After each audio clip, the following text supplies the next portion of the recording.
जिस तरह का बयान आज से 3 साल पहले मैडम महबूबा मुफ्ती जी ने दिया था, तो उनकी बात कई हद तक सही भी निकली कि तिरंगा उठाने वाला जो होगा वो कोई उसे कांधा देने वाला भी नहीं होगा, जिस तरह का उन्होंने वो बयान दिया था।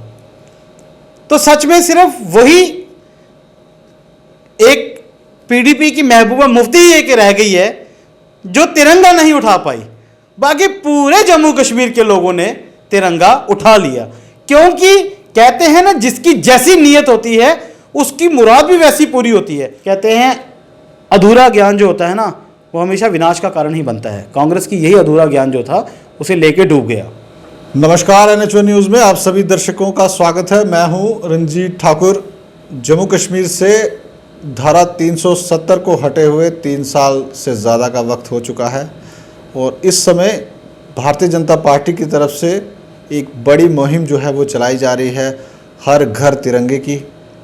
मगर आपको याद होगा एक बयान धारा 370 हटने से पहले महबूबा मुफ्ती ने एक बयान दिया था जिसमें कहा था कि जम्मू कश्मीर से अगर धारा 370 को हटाया गया तो यहाँ पर एक आदमी भी नहीं मिलेगा जो देश का झंडा उठाएगा।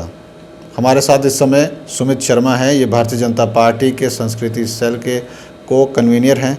इनसे भी जानेंगे कि इस समय जो कैंपेन चल रही है उसको किस तरीके से देखते हैं और धारा 370 के बाद यहाँ पर किस तरीके की तब्दीलियाँ आई हैं। सुमित जी, बयान आपको अभी भी शायद याद होगा, क्योंकि जब ये बयान आया था उसके बाद आपने बहुत से बयान भी दिए थे इस पर काउंटर करने के लिए। तो किस तरीके से देखते हैं ये 3 साल का जो वक्त है उसको किस तरीके से देखते हैं, और महबूबा जी का जो बयान उस समय आया था, अब क्या लगता है जो बयान उस समय था अब ज़मीनी हकीकत कैसी है? देखिए रंजीत जी, सबसे पहले तो आपको NH1 का बहुत बहुत शुक्रिया। जिस तरह का बयान आज से 3 साल पहले मैडम महबूबा मुफ्ती जी ने दिया था, तो उनकी बात कई हद तक सही भी निकली कि तिरंगा उठाने वाला जो होगा वो कोई उसे कांधा देने वाला भी नहीं होगा, जिस तरह का उन्होंने वो बयान दिया था। तो सच में सिर्फ वही एक पीडीपी की महबूबा मुफ्ती ही एक रह गई है जो तिरंगा नहीं उठा पाई। बाकी पूरे जम्मू कश्मीर के लोगों ने तिरंगा उठा लिया, क्योंकि कहते हैं ना, जिसकी जैसी नीयत होती है उसकी मुराद भी वैसी पूरी होती है। वो एक ऐसी शख्सियत है जिसने देश की, जिस देश में रहना, जहां खाया पिया, जिस तिरंगे की आड़ में उसने यहां पे संविधान की कई कस्में खा के उन कुर्सियों में बैठी और उसके बाद उसी तिरंगे को हर बार एक मुद्दा बनाकर अपमानित करने का प्रयास किया। लेकिन कहते हैं ना, ऊपर वाले की जो छड़ी होती है उसकी लाठी जो होती है उसमें आवाज नहीं होती। आज पूरा जम्मू के साथ साथ कश्मीर में भी आपने देखा, हर एक बच्चे से लेकर बड़े से लेकर बुजुर्ग से लेकर महिलाओं तक सबने तिरंगे का मान सम्मान के साथ उठाया और तिरंगे को बताया कि जम्मू कश्मीर का पूरा जितने भी लोग हैं तो सब भारतीय हैं, सिवाय महबूबा मुफ्ती के, क्योंकि उनके दिल में जो है वो पाकिस्तान ही बसता था, है और हमेशा रहेगा।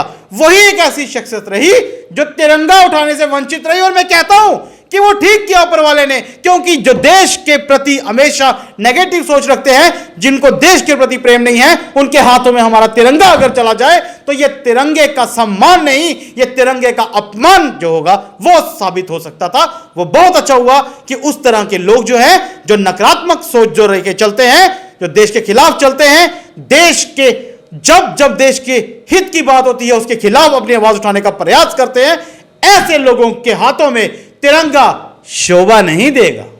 मगर आपने देखा होगा पिछले दिनों एक प्रोटेस्ट हुआ था जिसमें उन्होंने तिरंगा के साथ साथ जो जम्मू कश्मीर का पहला फ्लैग था, जो यहाँ पर धारा 370 हटने के साथ साथ यहाँ से रिमूव हुआ था, वो भी उन्होंने अपनी रैलीज़ में शो किया और अपने ट्विटर हैंडल पर भी आपने देखा होगा किस तरीके से वो आया था।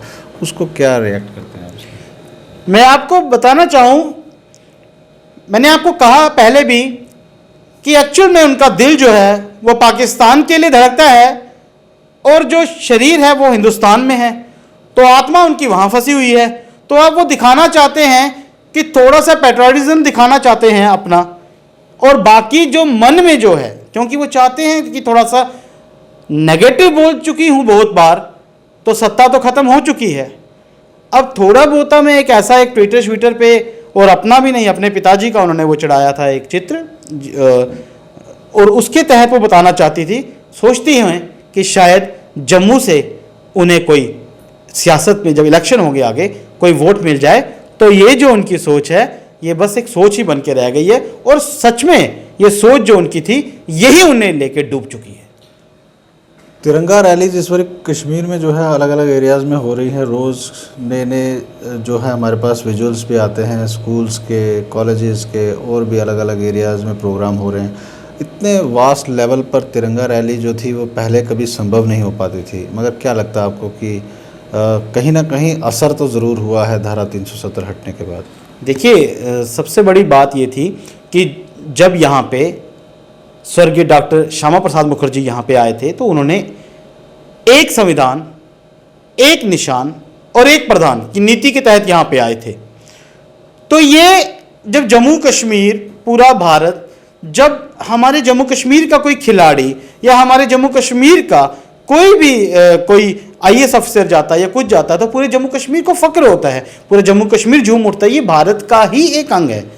आप मुझे बताइए कि जिस प्रकार उन्हें, जैसे आपने बताया कि महबूबा मुफ्ती के लिए जिस प्रकार उन्हें ये तकलीफें होती थी, उन्हें लगता था कि मैं इस तरह के बयानबाजी दूंगी तो जम्मू कश्मीर में लोग डर जाएंगे, सहम जाएंगे। ये वो जिस तरह का जम्मू कश्मीर उन्होंने बनाया था, ये वैसा जम्मू कश्मीर नहीं रहा।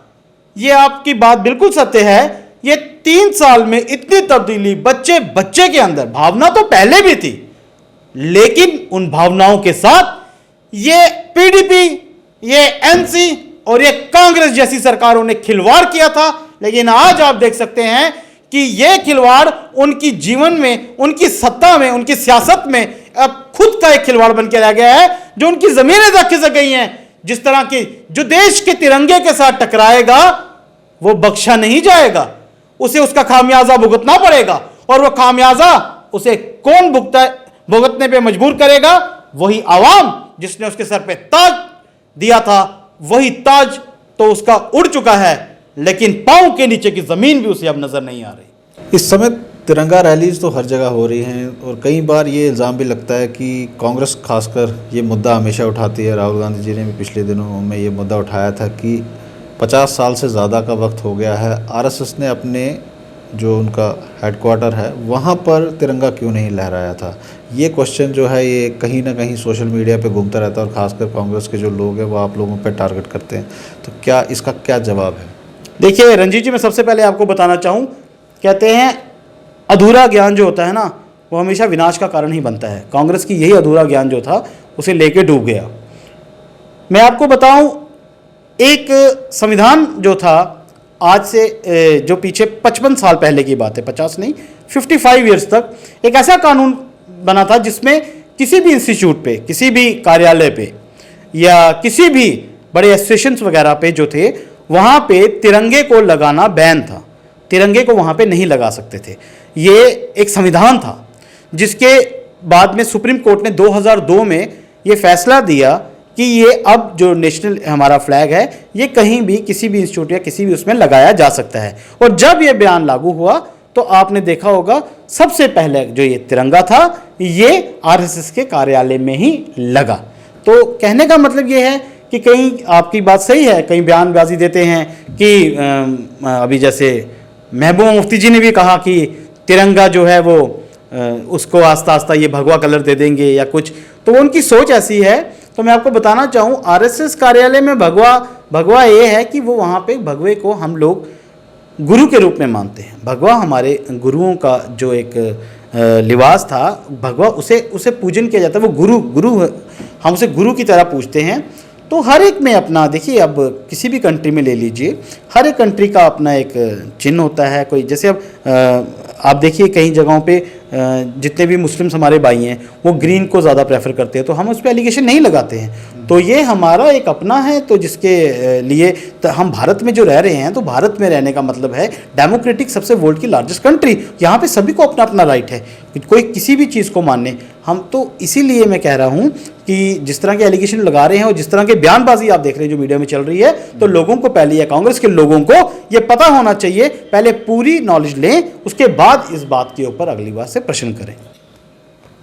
तिरंगा रैलीज तो बहुत ज़्यादा हो रही हैं, उसके साथ साथ अगर हम बात करें तो प्रोटेस्ट भी जम्मू कश्मीर में बहुत ज़्यादा हो रहे हैं। और 3 साल के बाद जिस तरीके से लोगों को उम्मीदें थी कि यहाँ पर जॉब अपॉर्चुनिटीज़ बढ़ेंगी, लोगों को जॉब्स मिलेंगी, मगर असर उसका उल्टा हो रहा है। यहाँ पर जो लोग ऑलरेडी जॉब्स में जा रहे हैं, कहीं ना कहीं स्कैम्स आ रहे हैं, कुछ और नई नई चीज़ें निकल रही हैं, बच्चे जो हैं वो सड़कों पर हैं। हर एक डिपार्टमेंट के मुलाजिम इस समय कहीं ना कहीं रोष प्रकट कर रहे हैं, सड़कों पर हैं, डेली वेजर सड़कों पर हैं, टीचर सड़कों पर हैं, नरेगा वाले सड़कों पर हैं, जो एस्पिरेंट्स थे अभी आपने देखा होगा FAA के, वो सड़कों पर हैं, सब इंस्पेक्टर्स की लिस्ट कैंसिल हो गई।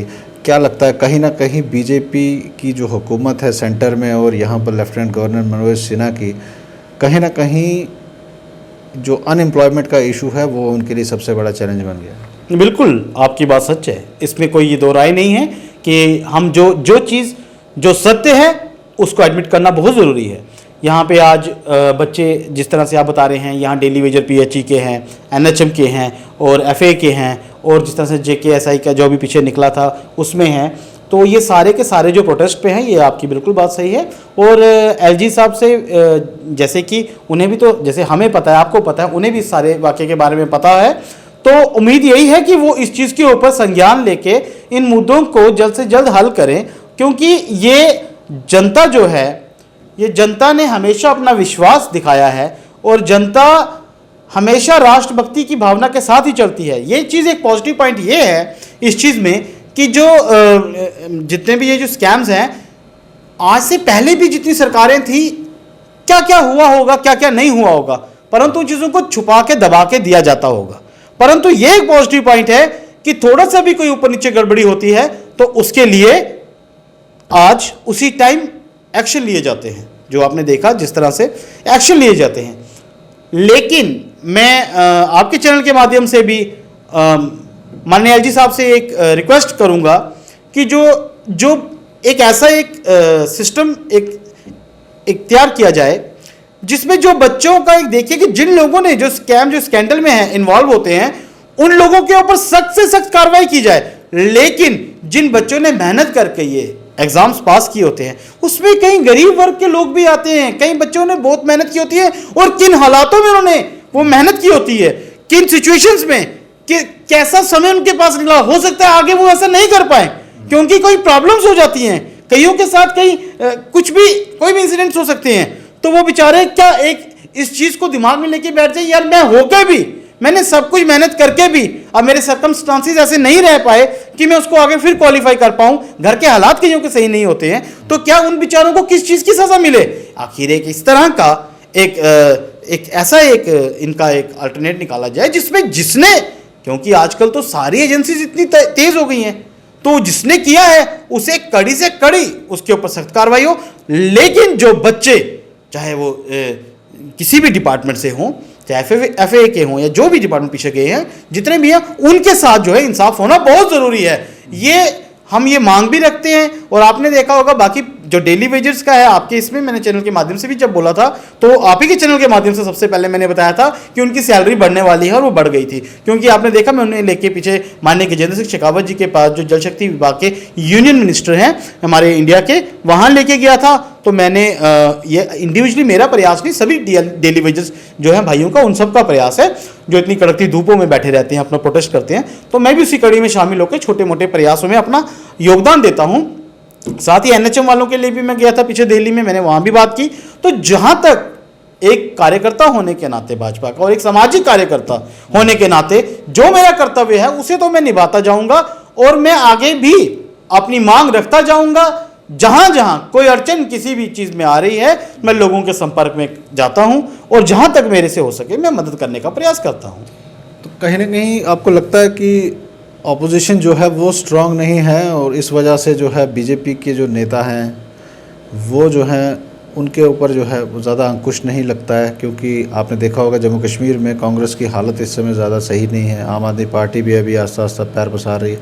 आने वाले दिनों में आपको क्या लग रहा है कितने चैलेंजेस रहेंगे, और ख़ासकर जो रिजेंटमेंट अब जम्मू से खासकर बीजेपी के ख़िलाफ़ हो रही है, क्योंकि जो बच्चे सड़कों पर हैं और जो डेली वेजर सड़कों पर हैं, जो मुलाजिम सड़कों पर है, कहीं ना कहीं बीजेपी जो अपने वादे कर चुकी थी वो फुलफ़िल नहीं हो रहे हैं।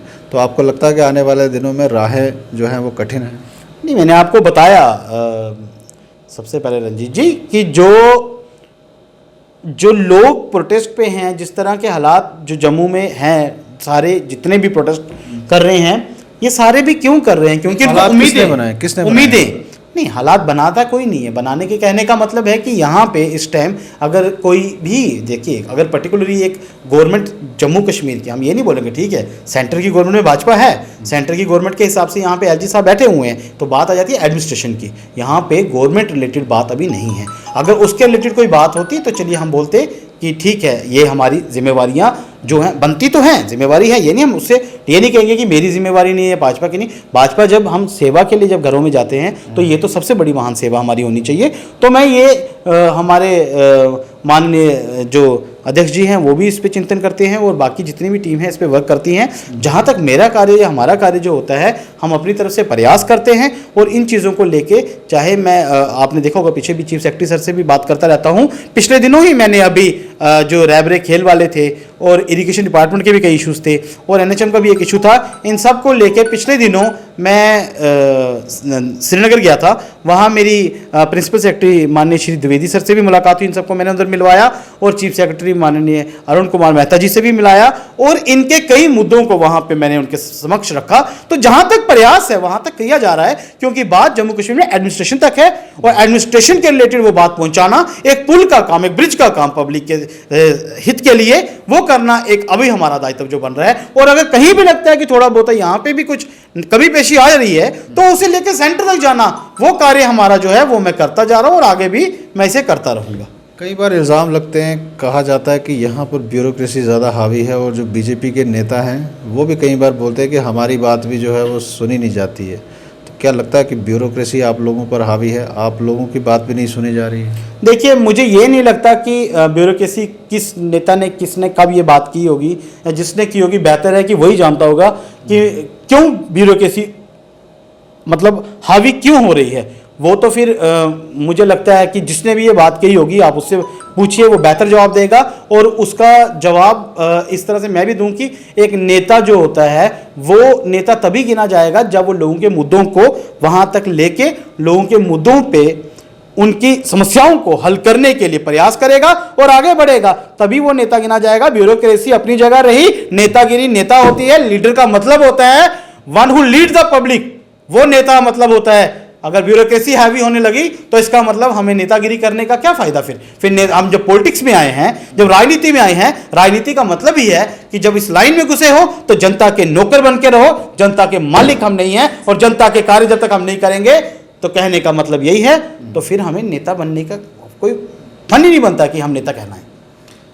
आपको लगता है कि जम्मू कश्मीर में जब इलेक्शन होंगे, कुछ कहा जा रहा है कि शायद नवंबर दिसंबर में भी हो सकते हैं, नए चेहरों को मौका मिलेगा या जो पहले से थे उन्हीं को दोबारा से मौका मिलेगा? कहीं आपको लगता है ऑप्शन है ऐसा कि नए चेहरों को मौका मिले, और क्या देखते हैं आप? देखिए, ये हाई कमांड्स की बातें होती हैं, यहाँ तक तो हम भी नहीं पहुँच पाते। ये तो वहाँ तक की बात है, इसके बारे में तो हम ये नहीं बता सकते हैं कि मेरे बोलने से तो या मैं डिसाइड कर लूँ अभी इसी को ये वो मौका मिलेगा। तो ये नहीं, अपनी पार्टी से उम्मीद तो होती है कहीं नहीं। देखिए, मैं आपको बताना चाहता हूँ, हाई कमांड्स के अपने अपने रूल्स होते हैं। वो पार्टी देखती है, वो तय करती है कि किसको मौका देना चाहिए, किसके ऊपर वो जिम्मेवारी देना चाहती हैं। वो पार्टी हाई कमांड ऊपर बैठी है, वो तय करेगी। और जो उन्हें लगेगा कि ये इस पद के लायक है या इस टिकट के लायक है तो वो पार्टी देख ले और उसे टिकट मिलेगी। और इसमें बीजेपी में हम लोग ये जो है ना एक कार्य करने के लिए आते हैं। बाकी हमारा कर्तव्य है सेवा करना, नर सेवा नारायण सेवा, हमारा यही मकसद होता है। इसीलिए मैं अपना पर्सनली ये बताऊं कि मैं भाजपा में इसलिए जुड़ा हूं, नर सेवा नारायण सेवा, क्योंकि समाज को लेकर चलती है और मैं एक सामाजिक कार्यकर्ता हूं। मेरा लास्ट सवाल आपसे कि क्या आप देखते हैं पिछले 3 सालों में जो चेंजेस आप देखते हैं, पॉजिटिव चेंजेस और नेगेटिव, यहाँ पर जो अभी तक आपको उम्मीदें हैं कि आने वाले दिनों में इसको करेक्ट किया जाएगा, 3 सालों का क्या ब्यूरो देखते हैं आप? देखिए 3 सालों में कई चीज़ें जो हैं आपने देखा होगा, कुछ बहुत सारे कार्य जो हैं वो अपनी जैसे कहते हैं ना ट्रैक पे गाड़ी चल पड़ी है, तो चीज़ें जो हैं वो काम कार्य शुरू हुए हैं बहुत सारे, जैसे लिंक रोड्स वगैरह के हो गए, आईआईटी वगैरह जो यहाँ पे एम्स का वगैरह, जो जिस तरह के बहुत सारे ऐसे चीज़ें हैं जिन पे वर्क्स जो हो गए, जो बन भी चुके हैं आधे से ज़्यादा और जो जल्द ही शुरू भी होने वाले हैं। और कुछ बहुत सारी चीज़ें जो जम्मू में डेवलपमेंट के तौर पे जो हैं धीरे धीरे जो हैं, अभी आप देखेंगे कई जगहों पे जो रोड्स आपने देखा, जो फ्लाईओवर्स बहुत सारे बन रहे हैं, तो डेवलपमेंट जो होती है वो धीरे धीरे ही होती है। और उम्मीद है कि इसको जो है जम्मू कश्मीर की आवाम जल्द से जल्द डेवलपमेंट के रिगार्डिंग जो इसका फ़ायदा जो लेना है वो ले, और उम्मीद है कि आने वाला समय जो हो वो जनता के लिए बहुत ही अच्छा जैसे बनाने के प्रयास किया जा रहा है, तो अच्छा ही हो, बेहतर हो। और जो बेरोज़गारी और जिस तरह के ये मुद्दे यहाँ पे बहुत तेज़ी से फैले हैं और चढ़े हैं, इन पे जल्द से जल्द कार्य हो। एलजी साहब से भी मेरी आपके चैनल से एक बार फिर से एक मैं रिक्वेस्ट करता हूँ, कोशिशें तो वो बहुत कर रहे हैं, उम्मीद है कि वो कोशिशें बहुत जल्द से जल्द हो जाएं, ताकि हमारे जितने जम्मू कश्मीर के भाई बहनें हमारे जो सफ़र कर रहे हैं उन्हें इस चीज़ से सफ़र ना करना पड़े और उनका हक जो है उन्हें मिले। तो ये थे हमारे साथ सुमित शर्मा, और ये भारतीय जनता पार्टी की तरफ से अपना पक्ष रख रहे थे कि यहाँ पर 3 सालों में किस तरीके से डेवलपमेंट हुई है, और आने वाले दिनों में इन्होंने उम्मीद जताई है कि जो अनएम्प्लॉयमेंट के इश्यूज़ हैं उस पर गवर्नमेंट को गौर करना चाहिए, ताकि यहाँ के यूथ जो हैं वो सशक्त हो सकें। आप जुड़े रहें NH1 न्यूज़ के साथ।